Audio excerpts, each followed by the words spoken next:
नमस्कार साथियों। ज्ञानदूत कार्यक्रम 2.0 में आपका एक बार पुनः स्वागत है। इतिहास विषय की ऑनलाइन कक्षाओं की श्रृंखला में आज हमारे साथ उपस्थित हैं राजकीय लोहिया महाविद्यालय चूरू के इतिहास विभाग के विभागाध्यक्ष आदरणीय डॉक्टर डी.के. चारण सर। कल भी इन्होंने अपने विषय पर एक प्रस्तुति दी थी। आज सर यूरोप में धर्म सुधार आंदोलन, परिचय, परिभाषा एवं इसके कारण विषय पर अपना व्याख्यान प्रस्तुत करेंगे। मैं बड़े ही आदर के साथ आमंत्रित करता हूं आदरणीय डॉक्टर डी.के. चारण सर। धन्यवाद। नमस्कार साथियों, आज मेरा विषय है यूरोप में धर्म सुधार आंदोलन, उसका परिचय, उसकी परिभाषा और कारण। 16वीं शताब्दी के आरंभ में यूरोप की धार्मिक जो स्थिति थी उस पे हम पहले चर्चा कर लेते हैं।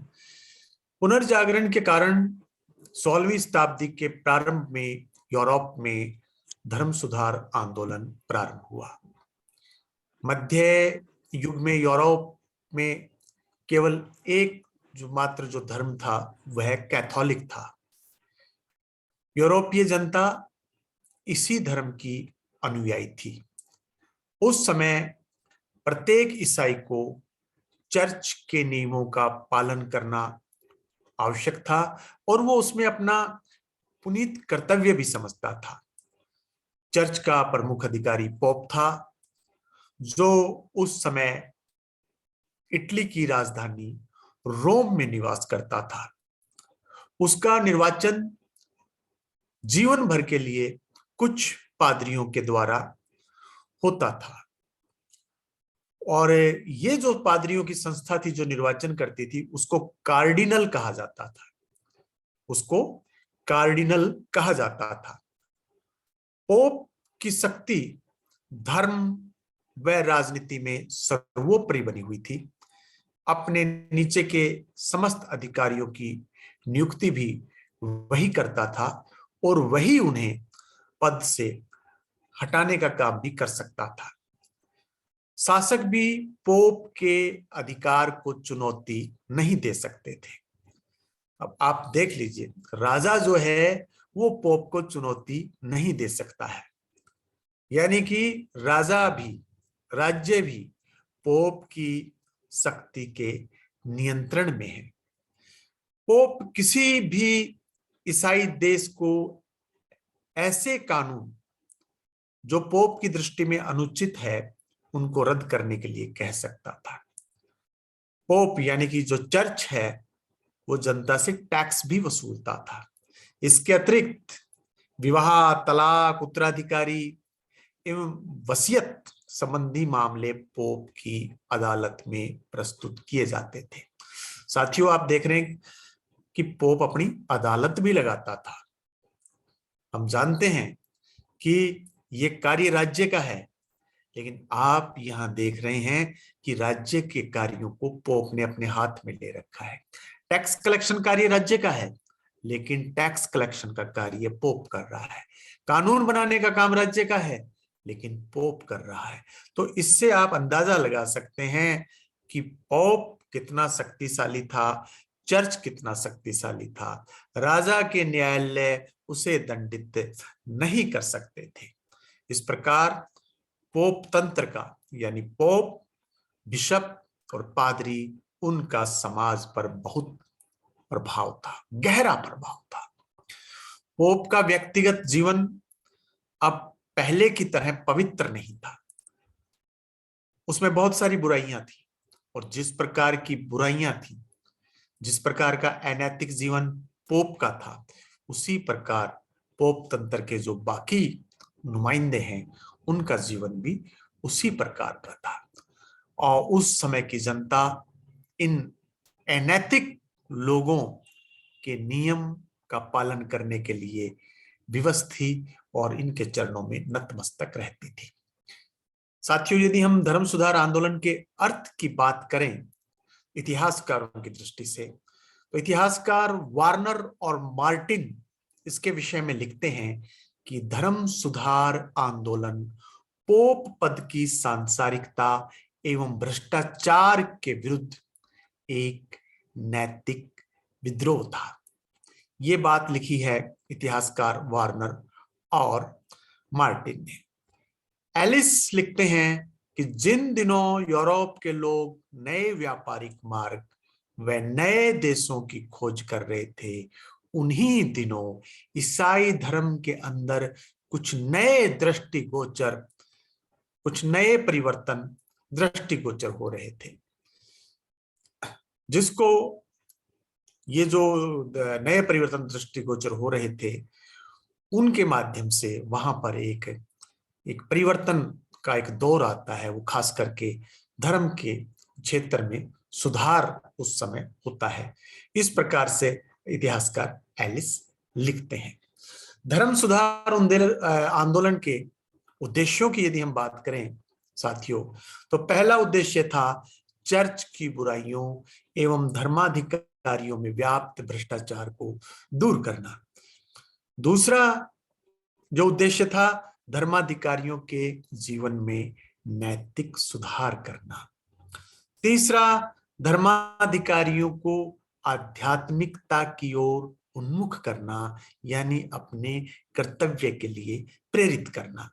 चौथा, जन साधारण में विश्वास जागृत करना कि मोक्ष पोप की कृपा से नहीं अपितु ईश्वर की कृपा यानी कि ईसा मसीह की कृपा से प्राप्त हो सकता है। और पांचवा, कैथोलिक धर्म। उस समय ईसाइयों में जो धर्म था वो कैथोलिक था।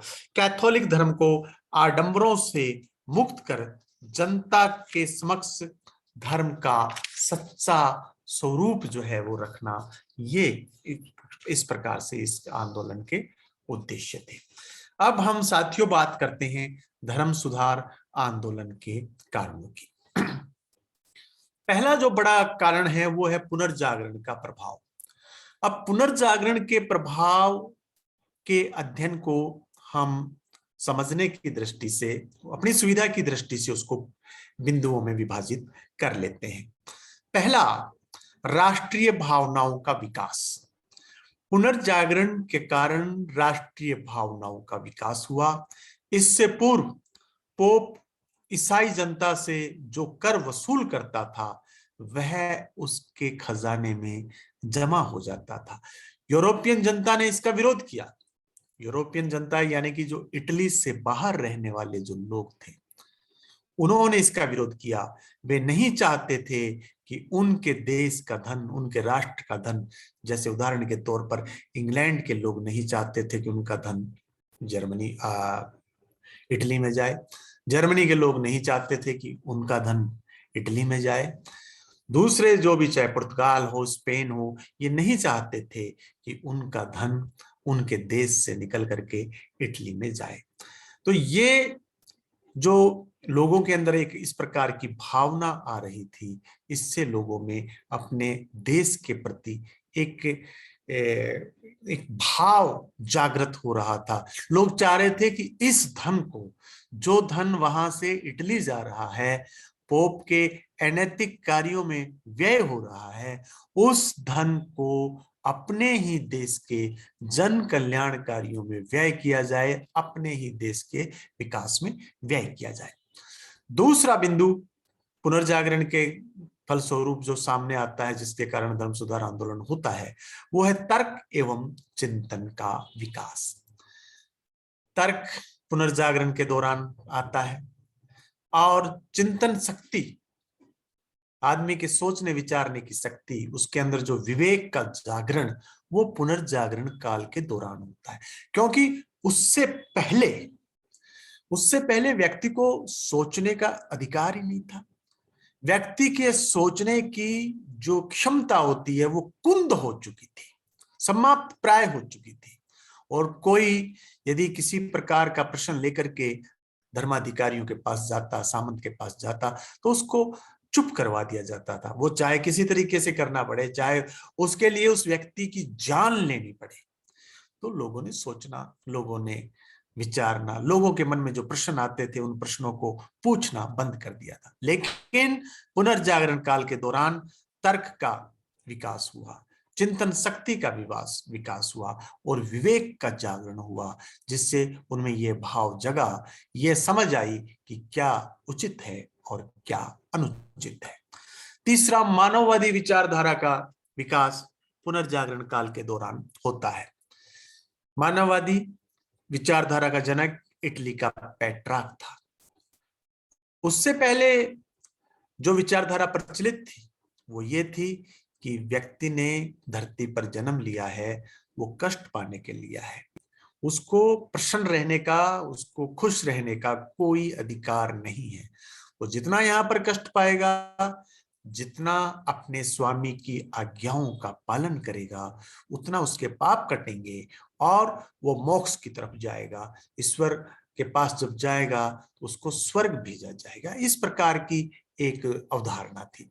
लेकिन पेट्रार्क ने कहा, नहीं, आप इस धरती पर आए हैं तो आप इस धरती पर आनंद प्राप्त करने के अधिकारी हैं, आप खुश रहने के अधिकारी हैं। आप नाचिए, गाइए, खेलिए, कूदिए, चित्र बनाइए, घूमिए, जिसमें आपको अच्छा लगता है उस कार्य को कीजिए। ये सब पुनर्जागरण काल के दौरान होता है। चौथा, पुनर्जागरण काल के दौरान भौगोलिक खोजें होती हैं। भौगोलिक खोजों के कारण जो समुद्री मार्ग खोजे गए, नए देश खोजे गए, और अब नवीन देशों के संपर्क से भी यूरोप के लोगों की जो सोचने समझने का है दायरा बढ़ा, उनका यूं कहा जाए कि बौद्धिक विकास हुआ। क्योंकि जब नई जगह गए, नए जगह के तौर तरीके देखे, उनके खान पान, रहन सहन, आचार विचार, ये सब देखे, उन सब का उनके विचारों पर प्रभाव पड़ा। नेक्स्ट है छापे खाने का आविष्कार, जो कि पुनर्जागरण काल के दौरान हुआ था। इससे साहित्य सस्ता हो गया, सुलभ हो गया, और लोग बाग अब बाइबल का सच्चे स्वरूप को जान सकते थे। इस दौरान शिक्षा का विकास हुआ, स्कूल खोले गए, कॉलेज खोले गए, और शिक्षण संस्थाएं जब इस प्रकार से खुलने लगी, लोग शिक्षित हुए। और आप जानते हैं कि शिक्षा का एक जो प्रमुख कार्य है वो अंधकार को मिटाना है, आडंबरों को मिटाना है, झूठे कर्म कांड को समाप्त करना है। ये सब चीजें पुनर्जागरण काल के दौरान हुई। धर्म सुधार आंदोलन के कारणों में दूसरा कारण है धार्मिक कारण। धार्मिक कारणों में पहला है धर्माधिकारियों का भ्रष्ट एवं विलासी जीवन। साथियों, 15वीं शताब्दी में पोप और जो पादरी थे, ये जो पूरा नेटवर्क था, इनके पास में बड़ी जागीरें थी, अपार धन संपत्ति थी, बहुत सारा टैक्स कलेक्शन इनके पास में आता था, और इस दौरान वे अपने मूल कर्तव्य को भूलकर विलासितापूर्ण जीवन व्यतीत कर रहे थे और लोगों से बलपूर्वक कर वसूलते थे। उस राशि का उपयोग लोगों के यानी जन कल्याण के कार्यों में होना चाहिए था, लेकिन वो स्वयं कल्याण के लिए उन कार्यों को, उस धन का जो है व्यय करने लगे। इतिहासकार फिंगर लिखते हैं कि पोप जो होते थे उनका सारा ध्यान धन और शक्ति के संचय में रहता था। पोप बहुत धनवान, चरित्रहीन और राजनीति करते थे। पोप जो सिक्स था, उसके समय में बहुत एक अत्याचार का शासन चल रहा था। इतिहासकार लिखते हैं कि हर रात 3-4 लाशें यानी कि डेड बॉडी रोम की सड़कों पर पड़ी मिलती थी, और ये इस प्रकार वो भ्रष्टाचार के केंद्र बन चुके थे। धर्माधिकारी दिखाने के लिए विवाह नहीं करते थे, लेकिन उनके यहाँ चर्च में अनेक महिलाएं रहती थी जिनके साथ में उनके अनैतिक संबंध रहते थे, और फिर उन संबंधों से बच्चे भी होते थे। धार्मिक कारणों में यदि हम दूसरे बिंदु की बात करें तो धर्माधिकारी शिक्षित भी नहीं थे, क्योंकि वे पद धन देकर के खरीद लेते थे पदवंशानुगत हो जाता था। तो उनको ना तो शिक्षा प्राप्त थी, ना उनको बाइबल का ज्ञान था, ना वे उसकी व्याख्या करते थे, ना वे अपने नियुक्ति स्थल पर जाते थे। और ये बहुत सारे जो कैथोलिक पादरी थे वो बड़े अज्ञानी थे, और इतने अज्ञानी थे कि उनको बाइबल का मतलब कोई सामान्य सा ज्ञान भी उन लोगों को नहीं था। अब यूरोप के लोग ऐसे पादरियों से नफरत करने लगे। धर्माधिकारी अपने कर्तव्य की उपेक्षा भी करते थे। उनका कर्तव्य था लोगों को बाइबल की सच्ची शिक्षा देना, लोगों के नैतिक जीवन में सुधार करना, लेकिन धर्माधिकारी लोगों को इस प्रकार की कोई शिक्षा नहीं देते थे, और वो उल्टा एक अनैतिक जीवन व्यतीत करते थे। इसके बाद हम बात करते हैं धर्म के कारणों में, धार्मिक कारणों में ही रोम का वैभव। पूरे यूरोपीय जगत से टैक्स कलेक्ट होता, रोम में आता, और रोम में वो जो रुपया है, वो जो धन है, उसको विलासिता में व्यय किया जाता। भव्य गिरजाघर रोम के अंदर बन गया, उसको महल जैसा बना दिया, उसमें हीरे ज्वारात कालीन इनसे सजाया गया। और दूसरी तरफ लोग बड़े कष्ट का जीवन व्यतीत कर रहे थे। मार्टिन लूथर ने एक बार कहा कि रोम का पोप ऐसा चोर व डाकू है जैसा आज तक पृथ्वी पर पैदा नहीं हुआ और न होगा। तो इस प्रकार की धारणाएं लोगों में बन चुकी थी। धार्मिक कारणों में यह भी है कि छोटे पादरियों में असंतोष था। बड़े पादरी आनंद का जीवन व्यतीत करते थे, बीच वाले पादरी भी, लेकिन छोटे पादरी जिनकी पोस्टिंग गांवों में थी, बहुत छोटे चर्च में थी, उनके आय के साधन नहीं थे, वो बड़ा कुंठित जीवन व्यतीत करते थे। और इस कारण फिर वो अपने जो ऊपर की अथॉरिटीज हैं उनकी बुराई करते थे, और लोगों को कहते थे कि वो आपके साथ गलत कर रहे हैं। तो एक प्रकार से लोगों को भड़काने का कार्य छोटे पादरी जो है वो करते थे। चर्च में बहुत सारी आंतरिक दुर्बलताएं जो है वो आ चुकी थी, और अब जो चर्च है वो प्रतिक्रियावादी नीति अपनाने लग गया था। यानी कि जो भी कोई उसके खिलाफ बोलता, उसको समाप्त करने की, उसको मृत्यु दंड देने की, ये सब कार्य तो पोप के द्वारा होते थे। कुल मिलाकर के चर्च जो है वो लोगों का आर्थिक शोषण कर रहा था। लोग जो है चर्च की इस नीति से बड़े ही दुखी थे, व्यथित थे। इसके अलावा जो विभिन्न धर्म सुधारक जो आए, उन्होंने समय समय पर पोप और जो पोप के लोग हैं उनकी उन्होंने आलोचना की। और ऐसे जो लोग थे, चाहे वे आल्विक थे, चाहे वे वाल्डेंस थे, ऐसे लोगों को पोप ने अपने रास्ते से हटा दिया। ऐसे लोगों में एक हुए जॉन वाइक्लिफ। जॉन वाइक्लिफ जिनका समय है 1330 से लेकर के 1384।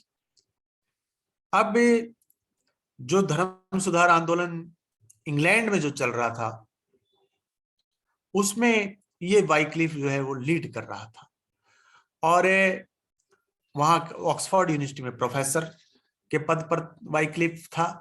उसने चर्च की बुराइयों की आलोचना की और घोषित किया कि पोप ईश्वर का प्रतिनिधि नहीं है, यानी कि ईसा मसीह का प्रतिनिधि नहीं है, वह भ्रष्ट है और वह विवेकहीन है। उसने चर्च की और पोप की बहुत अधिक बुराई की, और इसका परिणाम यह हुआ कि उसको जो वाइक्लिफ है, वाइक्लिफ को अपने रास्ते से हटाने का जो कार्य है वो पोप ने किया। क्योंकि वाइक्लिफ जो कर रहा था, जैसे उसने बाइबल का अंग्रेजी में अनुवाद किया, और अंग्रेजी में अनुवाद किया तो जो मातृभाषा जिनकी अंग्रेजी थी वो भी उस पुस्तक को पढ़ने लगे।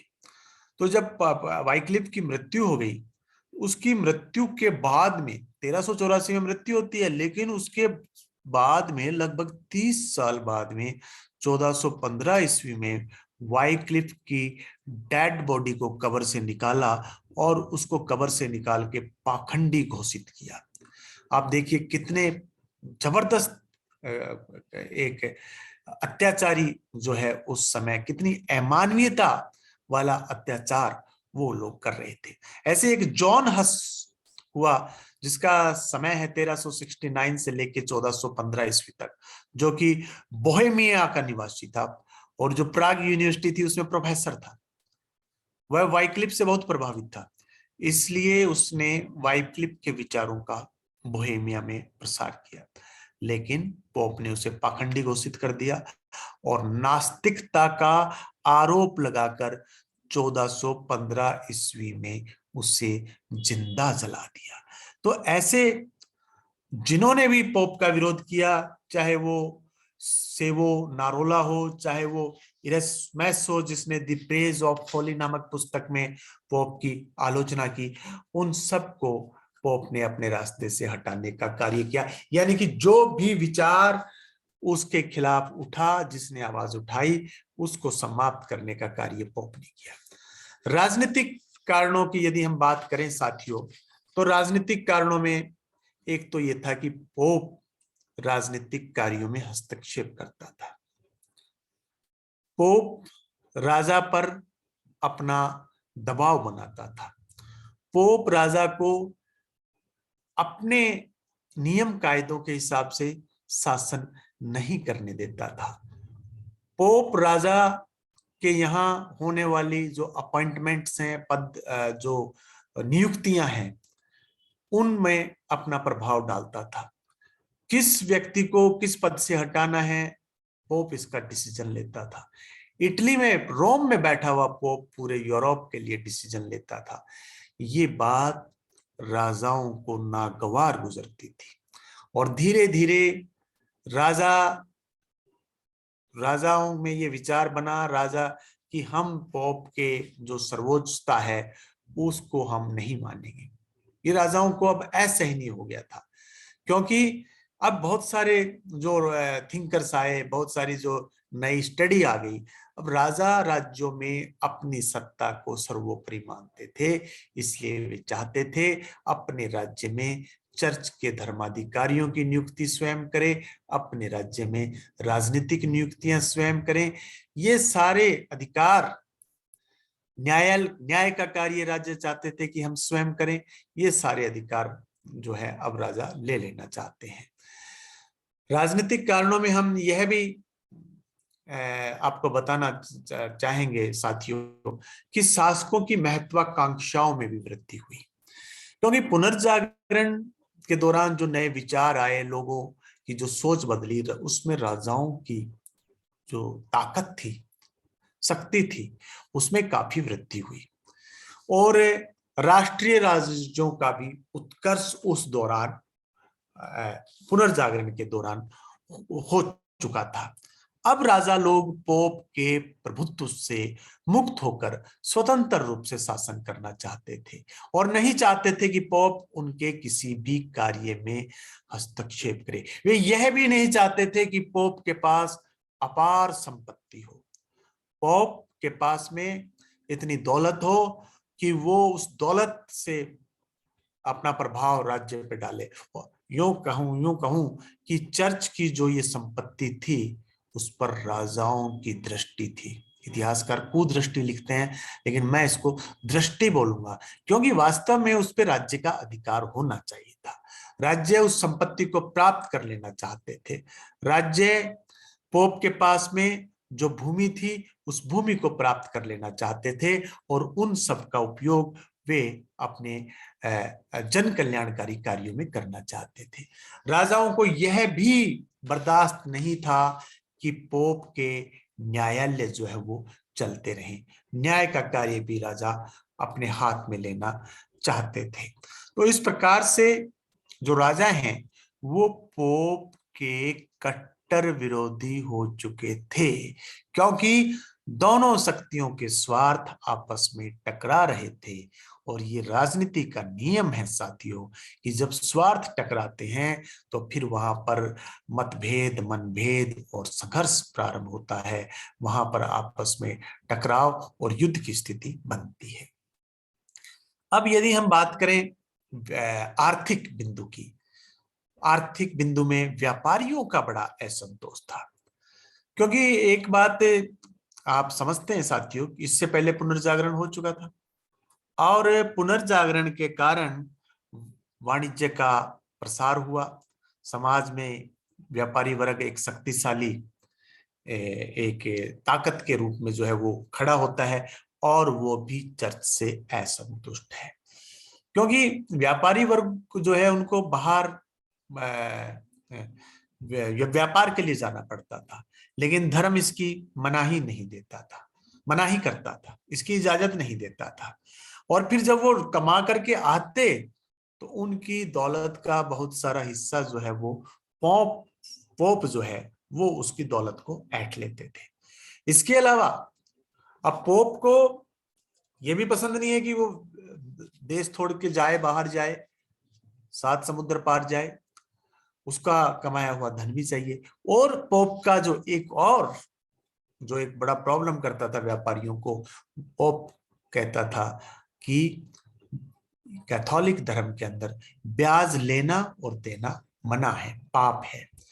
तो अब व्यापार ऐसा होता है, व्यापार में पूंजी की आवश्यकता होती है, व्यापार बिना पूंजी के नहीं चलता और पूंजी बिना ब्याज के नहीं मिलती है। तो इस कारण से व्यापारिक वर्ग जो है वो भी पोप और उसके तंत्र से परेशान थे, असंतुष्ट थे। अब साथियों हम तात्कालिक कारण की बात करते हैं। ये सारे कोई भी घटना होती है उसमें वो दशकों से भी लंबे समय से बहुत सारे कारण धीरे धीरे संचित होते रहते हैं। किसी एक कारण से कोई बड़ी घटना घटित नहीं होती है, उसके पीछे अनेक कारण होते हैं। जैसे हमने अभी अध्ययन किया कि सामाजिक कारण भी थे, राजनीतिक कारण भी थे, आर्थिक कारण भी थे। अब एक कोई तात्कालिक कारण बनता है। तात्कालिक कारणों में क्षमा पत्रों का विक्रय, जिसको इंडुलिजेंस कहा गया, और इन क्षमा पत्रों का जो विरोध है मार्टिन लूथर ने किया। 1513 ईस्वी में रोम का पोप था लियो 10 और वह रोम के संत पीटर के गिरजाघर को, चर्च को पुनः बनवाने के लिए उसको धन की आवश्यकता थी और उसे धन एकत्रित करना था। इसके लिए उसने एक नया, यूं कहे ना आजकल नवाचार बहुत सुनते हैं, तो उसने एक नवाचार किया, पाप क्षमा पत्र निकाले। यानी कि कोई व्यक्ति से यदि पाप हो जाता है तो वो उस पाप क्षमा पत्र को खरीद ले तो वो पाप मुक्त हो जाएगा। और उनकी रेट अलग अलग कर दी, जितना बड़ा पाप है उसके लिए उतने अधिक अमाउंट का क्षमा पत्र खरीद ले और वो पाप मुक्त हो जाएगा। और जो पोप लियो 10 था उसने पूरे यूरोप में अपने एजेंट्स भेज दिए। ऐसा ही एक एजेंट जर्मनी के विटनबर्ग चर्च में पहुंचा जिसका नाम था टेटजेल, और इन क्षमा पत्रों को बेचने का जो है मार्टिन लूथर ने विरोध किया। इस पर जो बात है वो आगे बढ़ी तो वहां का जो चर्च था उसने लूथर को निष्कासित कर दिया और साथियों यहीं से धर्म सुधार आंदोलन प्रारंभ होता है। लूथर पाप क्षमा पत्रों की बिक्री के विरोध में खड़ा होता है और इस विरोध के अंदर अब उसकी जो आपत्तियां थी उन आपत्तियों को वो लोगों के सामने कहता है और वो कहता है कि कोई भी व्यक्ति इस प्रकार से पाप से मुक्त नहीं हो सकता। पाप से मुक्त होने के लिए उसको ईश्वर जो एक आध्यात्मिक जो मार्ग है, जो प्रायश्चित का मार्ग है, उस मार्ग को उसे अपनाना चाहिए। इस प्रकार सने सने ये आंदोलन चल पड़ा जो क्रांति में बदल गया। और जैसा कि इतिहासकार सेवाइन लिखते हैं कि क्षमा पत्रों के बारे में बड़ी जो भ्रांतियां थी उन भ्रांतियों को दूर करने का कार्य मार्टिन लूथर ने किया, क्योंकि लोगों के मन में आशंका तो थी, लेकिन मार्टिन लूथर सामने आ गया, और मार्टिन लूथर जब सामने आया तो लोगों ने मार्टिन लूथर का साथ दिया। तो इस प्रकार से साथियों, यूरोप में धर्म सुधार आंदोलन का सूत्रपात हुआ, और धीरे धीरे पूरे यूरोप में यह क्रांति जो है वो यूं कह के भड़क उठी, और फलस्वरूप फिर इसके जब ये धर्म सुधार आंदोलन प्रारंभ हो जाता है तो फिर धर्म में सुधार भी होता है। एक नई जो प्रोटेस्टेंट जो धर्म की जो शाखा है ईसाई में, उसका भी यहाँ से एक जन्म होता है, जिसकी चर्चा फिर कभी किसी व्याख्यान में करेंगे। आप सबने धैर्यपूर्वक सुना, आप सबका बहुत बहुत धन्यवाद, आभार।